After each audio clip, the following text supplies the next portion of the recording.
안녕하세요. 군사돋보기입니다. 우크라이나군이 대규모 병력을 동원해 끝없는 공세를 이어가는 러시아군을 효과적으로 공략하기 위한 방법을 알아낸 듯합니다. 최근 여러 오신트 전문가들이 포착하고 있는 바에 따르면 최근 러시아군은 대규모 공세를 취하기 이전에 거의 항상 돌격대 병력을 집결시키는 패턴을 보이고 있는데요. 이를 위해서 각지의 학교, 대규모 창고시설, 넓은 마당을 가진 장소 등이 자주 사용되고 있습니다. 이 같은 장소들은 쉽게 눈에 띄는 장소들이며 당연히 러시아군보다 우크라이나 군들이 더욱 속속들이 잘 깨고 있는 장소들인데요. 역시나 최근 부글레다르에서 또 한 번 러시아군은 공세를 실시하기 위해 인근의 학교를 집결지로 설정하고 이곳에 대규모 병력을 집결시켰는데요. 그런데 우크라이나군이 이를 정확히 포착하고 러시아군의 대규모 병력이 모인 지점에 하이마스 다연장 로켓을 동원해 대규모 GMLRS 포격을 마구 쏟아부었다고 합니다. 이 공격을 받은 장소에서는 건물이 무너져 내리고 200명이 한꺼번에 폭사했다는 소문이 들리는 등 엄청난 러시아군의 피해가 있었던 것으로 확인되고 있는데요. 러시아군은 공세를 가하기도 전에 우크라이나군의 반격에 의해 큰 피해를 입었고 이 때문에 공세 계획은 없던 일이 되어버리고 말았습니다. 이 사건에서 주목해야 할 부분은 우크라이나군이 러시아군의 공세를 사전에 원천 차단하는 효과적인 공략법을 실행하기 시작했다는 것인데요.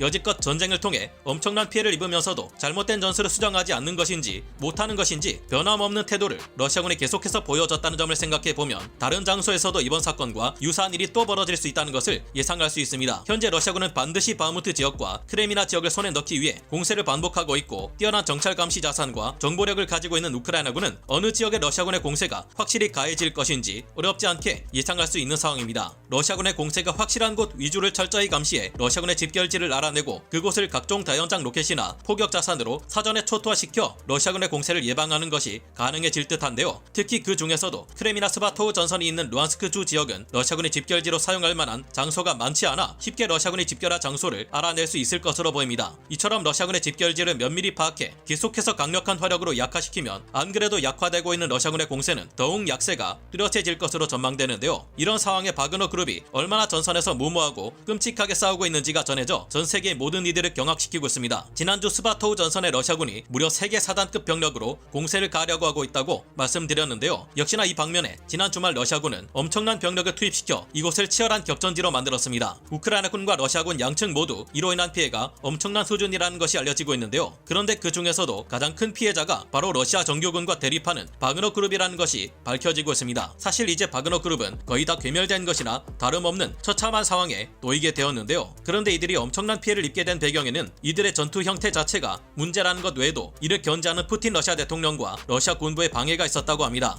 현재 바그너 그룹의 피해는 얼마나 가공할 수준이며 한때 러시아 군부를 위협했던 이들이 지금 거꾸로 압박을 받으며 위기에 처하고 있는 이유는 뭘까요? 가장 빠른 위스키 정보 공유 플랫폼 데일리 드링크와 함께합니다. 전문가는 아니지만 해당 분야의 정보를 조사 정리했습니다. 본의 아니게 틀린 부분이 있을 수 있다는 점 양해해 주시면 감사하겠습니다. 지난 주말 스바토 크레미나 전선은 물론 바흐무트까지 이르는 250km 전선 전면에서 러시아군의 엄청난 공세가 가해져 왔습니다. 러시아군은 불과 70km밖에 되지 않는 짧은 길이의 전선에 무려 7개 사단, 24개 연대 병력으로 집중 공세를 가해왔는데요. 이에 따라 70km 길이의 전선에 러시아군 제2차량화 소총사단, 제3차량화 소총사단, 제4전차사단 및 제18기관총 포병사단, 제47전차사단, 제90전차사단, 제144차량화 소총사단 등이 몰려와 위협을 가했습니다. 그리고 나머지 180km 길이의 전선에는 루안스크 반군과 도네츠크 반군을 포함한 바그너 그룹 용병들이 배치되어 공세를 가했는데요. 이로 인한 우크라이나군과 러시아군의 피해는 심각한 수준입니다만 러시아군 측의 문제가 더 심각합니다. 최근 54일 동안 우크라이나군 측에서도 무려 73,000명의 사상자가 발생하는 큰 피해가 있었지만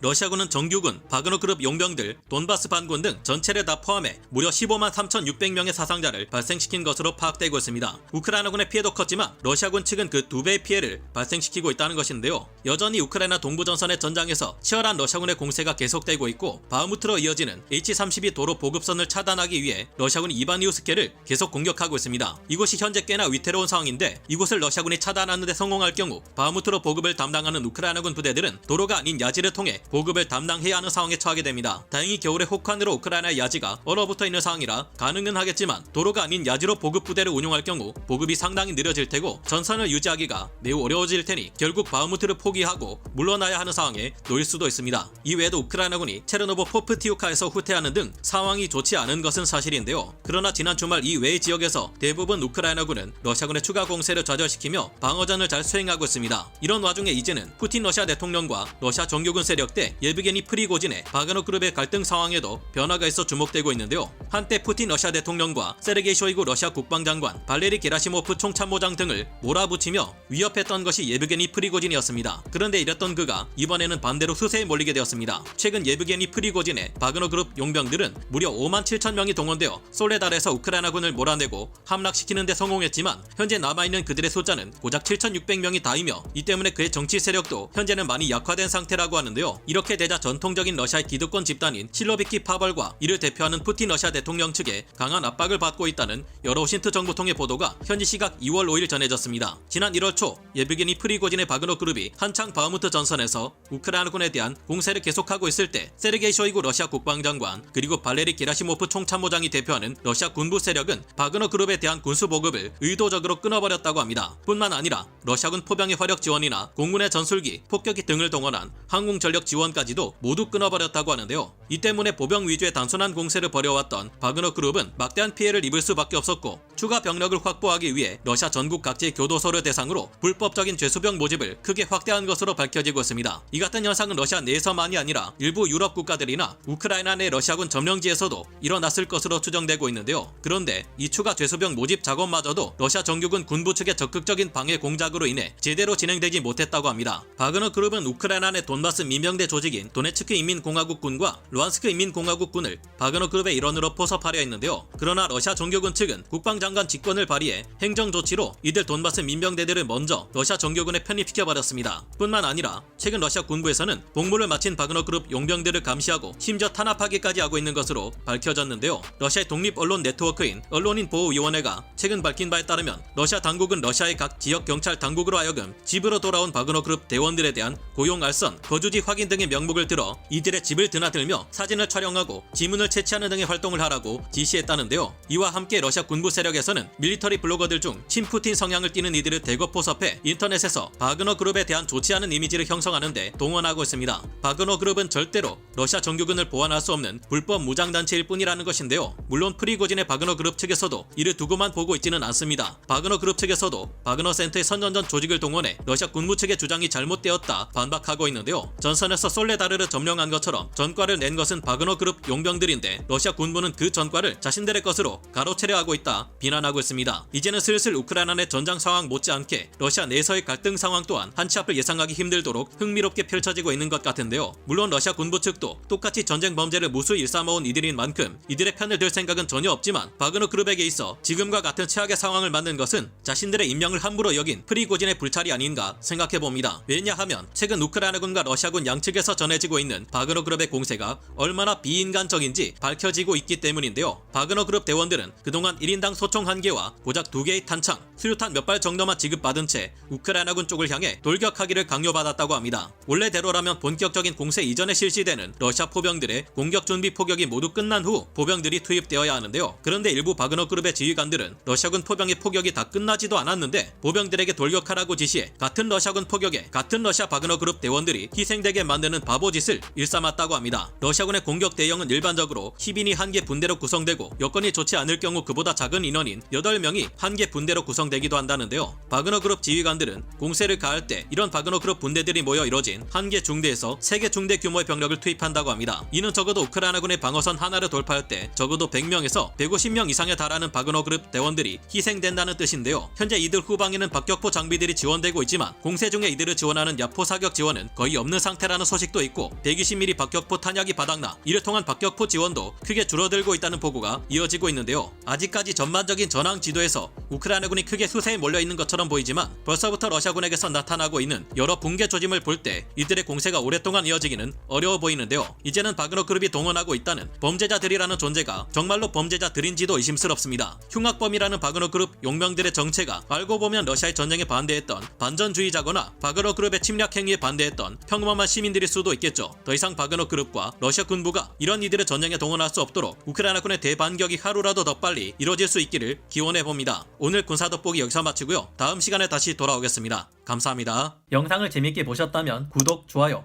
알림 설정 부탁드리겠습니다.